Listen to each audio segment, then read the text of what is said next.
Tuesday afternoon about 1:39 on May the 29th, 911 received a call from a female that was extremely upset. You could tell over the phone that she had been assaulted on Jackson Road East, which is north of Chesterfield, and that someone had abducted her 1-year-old female baby. She had walked over a half a mile from her house to her mailbox with the baby on her hip to mail a rent payment. And while she was at the mailbox, when she turned around, her story was that a white male, 6'2", black hat, black coat, black sweatpants, one black glove, hit her twice in the face, knocking her unconscious. She fell to the ground. He grabbed up the baby, jumped back in his SUV, and was gone. That was all the information we had at the time. She told us she had never seen the man before. She told us that she had never seen the vehicle before, and she didn't have a very good description of it. She was visibly injured.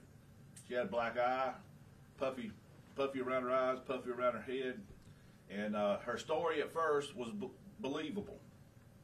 We also found out fairly quickly that the father of that child was deceased, and the father's family had been trying to gain custody unsuccessfully of that baby.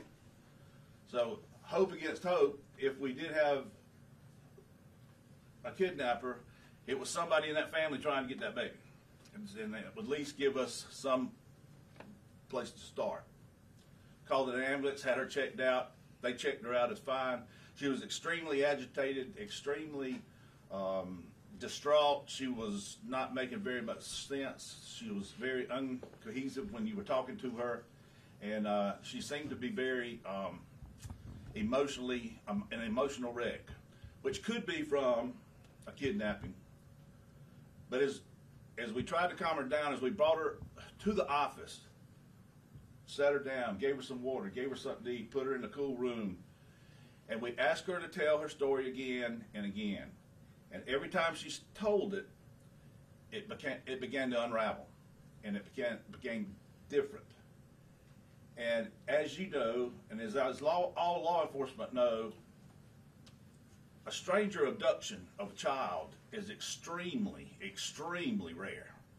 I mean, the chances of that happening are close to zero, and we knew that, and we also knew that there was too many things, too many coincidences, and we needed to look into this further. So we split up. We had an Amber Alert issued, just in case, and an Amber Alert is a big deal. And an Amber Alert goes out all over the United States, and it is a lengthy process to get that started. So it requires a lot of manpower to get that Amber Alert up and going.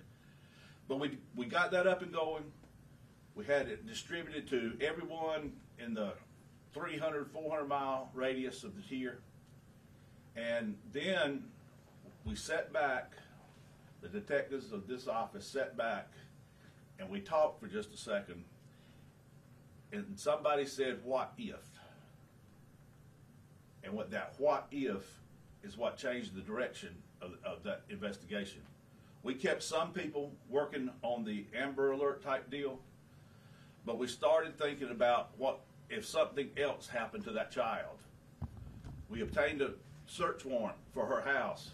We searched it upside down, up, over, and under to make sure that baby wasn't somewhere hiding inside that house. We found nothing really out of the ordinary.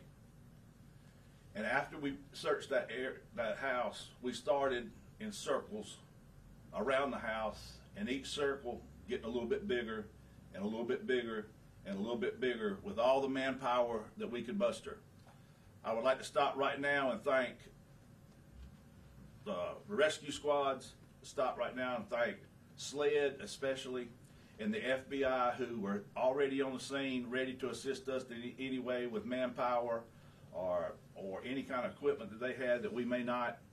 Also like to thank eventually the Child Fatality Unit, and because they have been a great asset to this investigation.